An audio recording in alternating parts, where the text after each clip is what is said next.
श्री स्वामी समर्थ. नमस्कार. पुन्हा एकदा तुमच्या सर्वांचे आपल्या चॅनलमध्ये खूप खूप स्वागत आहे. स्वामी महाराजांच्या कृपेने तुमच्या सर्व चांगल्या इच्छा पूर्ण हो आणि तुमच्या आयुष्यामध्ये जे काही दुःख अडचणी आहेत ते सर्व दूर हो, हीच मी महाराजांच्या चरणी प्रार्थना करते आणि आजच्या व्हिडिओला सुरुवात करते. तर आजचा जो आपला व्हिडिओ आहे तो अर्थातच होळीविषयी आहे.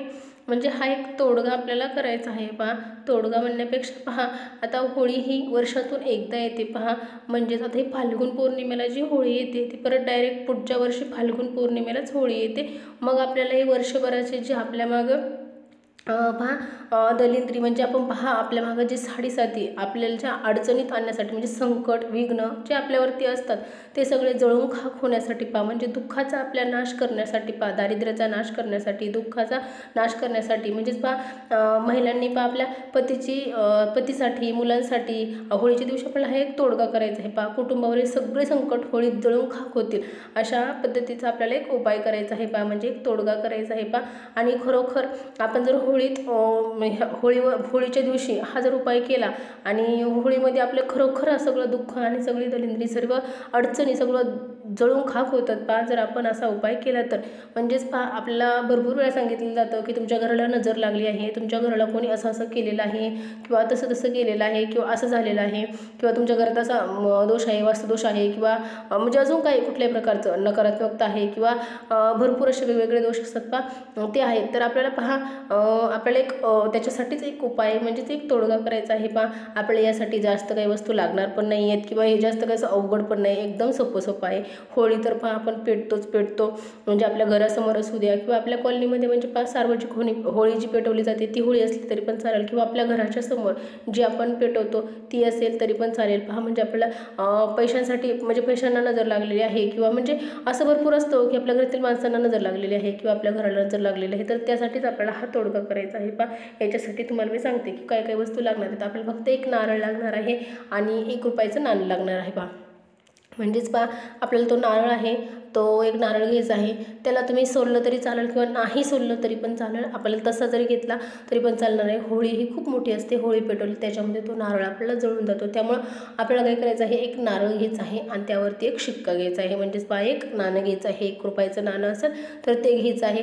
आपल्याला काय करायचं आहे, ते ₹1 नाणं आणि तो जो नारळ आहे तर तो आपल्याला नारळावरती तो आपल्याला ₹1 नाणं ठेवायचं आहे आणि ते आपल्या घराच्या समोर पहा आपल्या घराचं जे समोरचं म्हणजे जे मुख्य दरवाजा आहे त्या मुख्य दरवाजाच्या समोर आपल्याला यायचं आहे. पहा, मग प्रत्येक माणसांवरून ओवाळत बसण्यापेक्षा आपल्याला डायरेक्ट तुम्ही ओवाळलं तरी पण चालेल बरं का, पण ते घराच्या बाहेर आणि आपल्याला काय करायचं आहे, आपलं घर आहे ना घराच्या बाहेर जायचं, समोरचा जो आत यायचा जो मेन दरवाजा आहे आपल्या घरामध्ये यायचा, त्या दरवाजाच्या बाहेर आपल्याला उभं राहायचं आहे आणि आपल्या घराकडे तोंड करायचं आहे. आपल्या घराकडे तोंड करायचं आणि जो दरवाजा आहे ना त्या दरवाजावरती आपलं घड्याळ कसं फिरतं पहा त्या दिशेने म्हणजे तशा राऊंडने आपल्याला नारळ त्याच्यावर घरावरून उतरायचं आहे. म्हणजे जातं फिरतं पहा असं त्या उजव्या बाजूला आणि आपलं घड्याळ पण पहा असं उजव्या बाजूला खाली येतं, असं म्हणजे परत डावीकडून उजवीकडे येतं. तर अशा पद्धतीने आपल्याला 7 वेळा आपल्या घरावरून उतरायचं आहे. पहा, नारळ होळीच्या दिवशी, होळी ही रविवारी दुपारीच लागणार आहे. मग त्यामुळे आपल्याला संध्याकाळी होळी कधी पेटवतो आपण, संध्याकाळी सूर्यमावळाच्या नंतर, म्हणजेच आपल्याला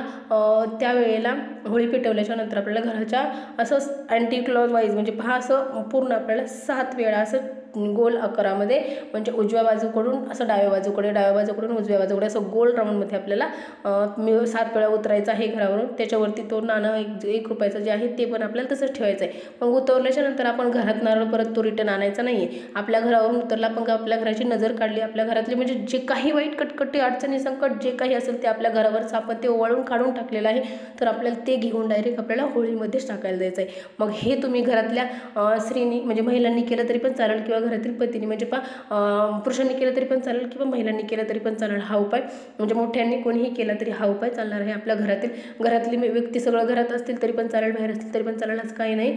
फक्त आपल्याला घरावरून तो नारळ उतरायचा आहे आणि आपल्याला तो होळीत जाळून टाकायचा आहे. म्हणजे आपले सगळे संकट दुःख जे काही असं आपल्या पुढच्या वर्षभरामध्ये येणारं असेल किंवा जे आपल्या वर्षभरामध्ये आपल्यासोबत आपल्याला जे त्रास द्यायचं ते असू द्या, सगळं त्याच्यामध्ये जळून खाक होईल. त्यासाठी आपल्याला एक हा अतिशय साधा, अतिशय सोपा उपाय आहे पहा. आणि होळी ही त्याच्यासाठी पेटवली जाते की पहा, जे काही संकट आहे, जे काही दुःख आहे, ते सगळं सगळं सगळं त्याच्यामध्ये आपल्या दारामध्ये आपण होळी पेटवायची, ते सगळं जाळून खाक करायचं. त्यासाठीच होळी पण पेटवली जाते. आणि ही आपल्याला आपल्या घराचं सुद्धा आपल्याला नारळ उतारा तसा करायचा आहे त्या प्रकारे. तर पहा, याने खरंच म्हणजे तुम्हाला नक्की तुम्हाला याचा अनुभव होईल की खरोखर आमच्या पाठीमागचे संकट दूर झालेले आहे, दुःख दूर झालेलं आहे, दारिद्र्य दूर झालेलं आहे. म्हणजे बऱ्याचशा प्रमाणामध्ये तुम्ही असा जर उपाय केल्याने तुम्हाला कमी कमी येत राहतो पा. त्यामुळे हा उपाय नक्की करा. चला तर मग एवढी छोटीशी माहिती होती, होळीविषयी होती आणि अत्यंत महत्त्वाची होती, म्हणून मी आजचा व्हिडिओ घेऊन आले होते. तर चला पहा, आजचा व्हिडिओ मी इथेच थांबवते. झालेली स्वामी महाराजांच्या चरणी अर्पण करते. आणि तुम्हाला जर व्हिडिओ आवडला असेल तर नक्की व्हिडिओला लाईक करा, शेअर करा. म्हणजे खरंच ज्यांच्यापर्यंत म्हणजे आपल्या आसपास पहा, आपल्या मित्रमैत्रिणी असू द्या किंवा शेजारी बाजारी असू द्या, ज्यांना खरंच या व्हिडिओची गरज आहे त्यांच्यापर्यंत नक्की शेअर करा आणि चॅनलला सबस्क्राईब करा. कारण मी जे काही नवीन नवीन व्हिडिओ बनवत आहे ते सर्वप्रथम तुमच्यापर्यंत येऊन पोहोचतील आणि असा एकही व्हिडिओ होणार नाही की जो तुम्ही पाहिला नाही. चला तर मग पुन्हा भेटू अशाच नवीन छान छान माहितीपूर्ण व्हिडिओसोबत. तोपर्यंत श्री स्वामी समर्थ. जय जय स्वामी समर्थ.